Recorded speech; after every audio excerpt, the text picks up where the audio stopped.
Notícias do STJ. Os destaques do dia do Superior Tribunal de Justiça, quando e onde você quiser. Olá, esse é o boletim com alguns destaques do STJ.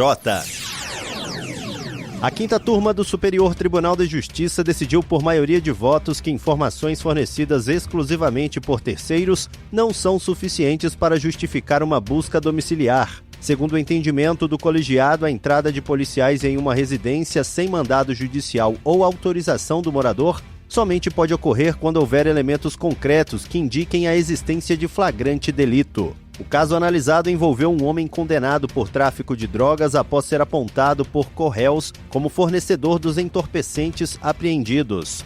Com base apenas nas declarações dessas pessoas, os policiais se dirigiram à residência do acusado e realizaram uma busca que resultou na apreensão de provas utilizadas para fundamentar a condenação. Nas instâncias inferiores, a defesa alegou que as provas obtidas eram ilícitas, pois decorreram de uma invasão domiciliar sem respaldo legal. Contudo, o juízo de primeiro grau entendeu que os agentes teriam ingressado no imóvel com autorização do morador.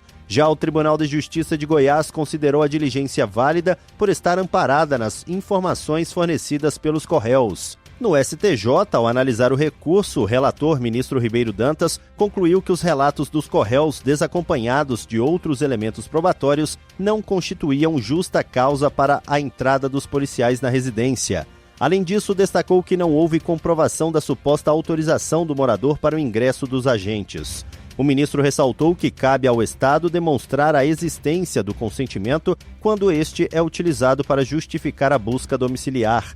Diante da ilegalidade da diligência, foram anuladas todas as provas dela decorrentes com base na teoria dos frutos da árvore envenenada.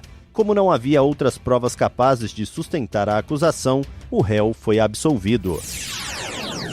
A primeira sessão do Superior Tribunal de Justiça definiu que a reiteração automática de ordens de bloqueio de valores por meio do Cisbajude, conhecida como teimosinha, é uma medida legítima e compatível com o ordenamento processual brasileiro. O entendimento foi firmado no julgamento do tema 1325 sob o rito dos recursos repetitivos. Com isso, a tese passa a orientar obrigatoriamente todos os tribunais do país em casos semelhantes. No julgamento, o colegiado estabeleceu que cabe ao executado demonstrar a existência de impedimentos ao bloqueio ou indicar outro meio executivo igualmente eficaz e menos gravoso.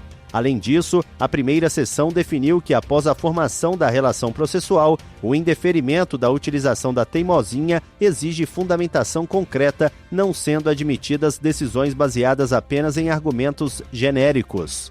O relator, ministro Sérgio Cuquina, destacou que a ferramenta contribui para a efetividade da execução, a duração razoável do processo e a eficiência da prestação jurisdicional. Segundo ele, a reiteração automática evita a necessidade de sucessivas ordens judiciais e reduz o intervalo entre as tentativas de bloqueio, aumentando as chances de localizar recursos financeiros capazes de satisfazer o crédito do credor. O ministro explicou ainda que o Cisbajude permite a comunicação eletrônica entre o Poder Judiciário e as instituições financeiras, possibilitando bloqueios, desbloqueios e transferência de valores. Para o magistrado, embora a ferramenta possa atingir quantias protegidas por lei, eventuais excessos podem ser corrigidos pelos mecanismos de impugnação previstos no ordenamento jurídico, cabendo ao devedor comprovar eventual ilegalidade da constrição.